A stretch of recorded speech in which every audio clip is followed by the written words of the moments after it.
Good morning at isang napakalamig na umaga po sa inyong lahat. At ayan po ang ginagawa ng aking asawa po ay ayan at inaayos niya po yung tanim na kamatis namin. Ayan, nilalagyan po ng gahok, ginagahokan po para medyo tumibay-tibay po yung puno. Ayan po ang puno ng kamatis na sobrang ginto ang presyo.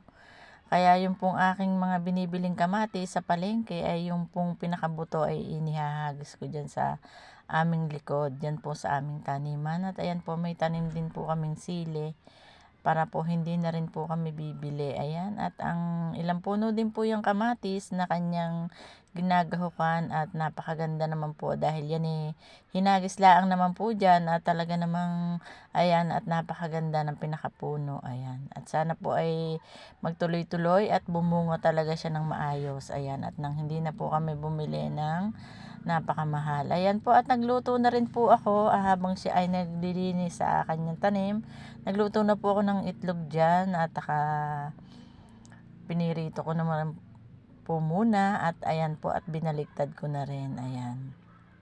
Ayan po, sa umaga kasi ay naghahati talaga kami ng ginagawa at ayan, nagluto rin po ako ng hotdog at ang akin ding pinirito at medyo nagluto rin po ako ng lumpiang gulay at medyo na sunog-sunog nga ng kaunti. Ayan po ako at nagluluto. Ayan, medyo madilim-dilim pa po dyan. Ayan, at kasi po ay sinarado ko lahat ang aking mga bintana dyan at grabe po kasi ang lamig dito sa amin. Talaga namang daig pa ang nasa Baguio. Baka mas malamig pa nga. Grabe po ang lamig talaga dito sa amin. Kaya hindi kayo pwedeng magbukas-bukas ng mga bintana basta. Yan. At ako'y nagluluto na po pagkagising ko. Ayan po. At pagpasensyahan nyo na po yung aking itsura dyan na hindi pa talaga nakakasuklay. Ayan.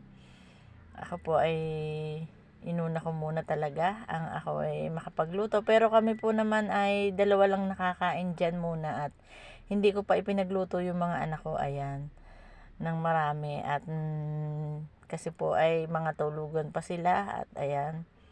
Hindi naman po namin mauubos yan kaya lang niluto ko na rin at baka sakaling gumising nga rin sila ay di may makakain sila. Pero hindi ko masyadong dinamihan. Ayan po. At ako'y ilag sa mantika. At masyado na po akong nadala dahil ako'y natalabsikan na rin po niyan at napakasakit. Napakatagal din pong maalis kapag po kayo ay natalabsikan niyan at nagsugat. Ayan. Ganyan po ang ginagawa ko sa umaga. Ayan, pagising, ganyan. At pag naandito sa bahay, nakakapagluto po ako ng pagkain namin at pagkain ng mga anak ko.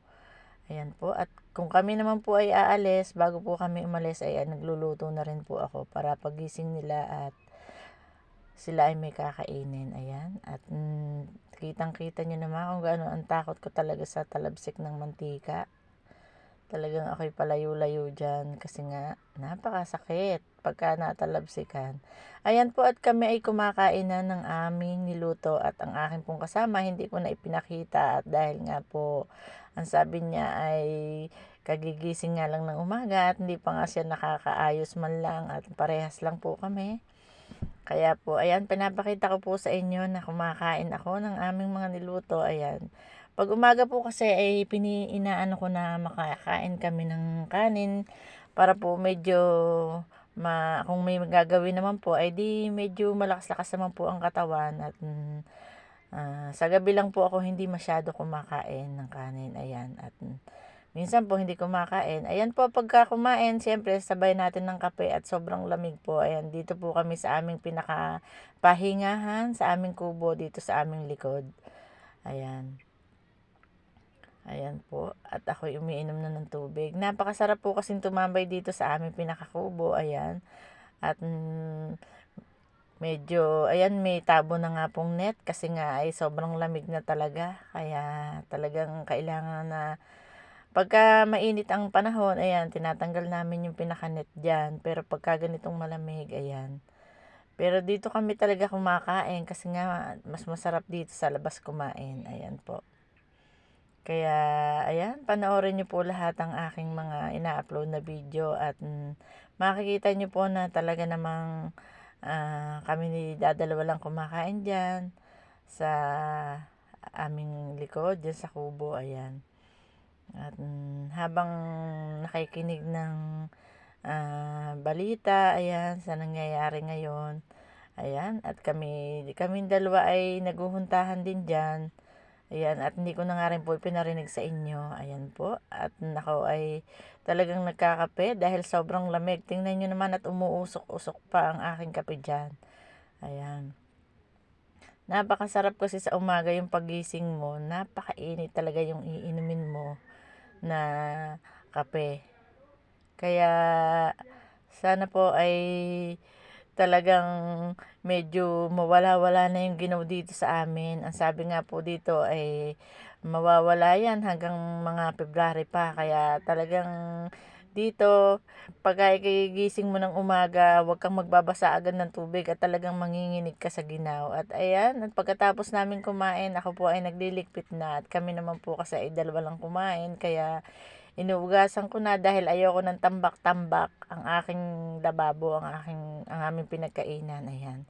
Kaya nililigpitan ko na din at wala rin ng mga mong ibang gagawin kundi ayan. Madali lang naman yung ginagawa sa umaga at parang pinaka-exercise na rin na ikaw kumbaga parang mapawisan. Kaya nga lang hindi talaga mapawisan dahil nga sabi ko nga sa inyo, sobrang lamig talaga dito sa amin.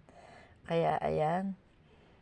Inuugasan ko na para mamaya-maya ay wala na akong masyadong gagawin pagkatapos ng mga gawain ko dito sa bahay. Ayan. Napakasimple lang naman po ang aking ginagawa at napakagaan. Ayan. Ayoko naman po nang wala din akong ginagawa. Kaya ayan, kumikulis-kulis din po ako para mawala-wala rin yung ginaw. Kaya ayan, 2 plato lang po ang aking inuugasan dyan. At saka po yung isang pinaglagyan ng ulam. Ayan, at sinasabong kong mabuti ang aking mga nililigpitan, ayan. Kaya, ayan po, at aking panoorin niyo po lahat yung aking mga ginagawa at may susunod pa po akong gagawin dyan. At makikita niyo po kung ano po yung gagawin ko na sa labas namin, at ako po ay may mga ipapakita po sa inyo dyan at ang hirap po kasi talaga ng ayan po, medyo maliwaliwanag na po dyan, Pero malamig pa rin po dyan. May makikita rin po kayong mga dumadaan-daan dyan. At ayan, nagwawalis-walis po ako. At kasi nga po, ikakakain na medyo mahughog-hughog naman yung kinain ngayong umaga. Ayan po. At medyo pinapakinis ko yung aming pinakasamento dyan sa harap. Ayan.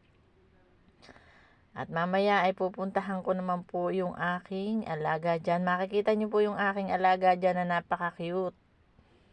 Ayan, ipapakita ko sa inyo. Para makita nyo yung pinagkakaabalahan ko pag umaga talaga. Ayan.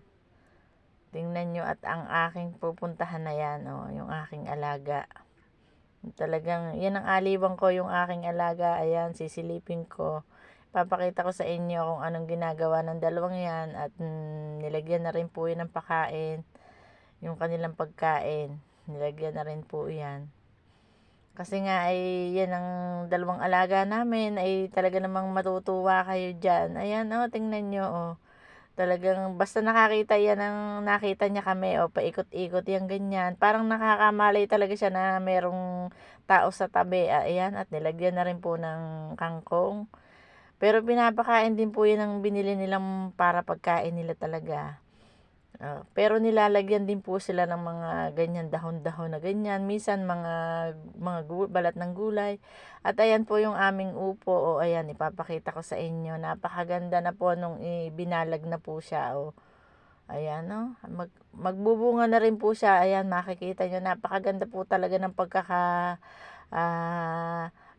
pagkakabunga nung yan yung mga dahon-dahon niya, ayan, at malapit ng bumunga. Yan po ay inihagis lang talaga dyan sa harapan.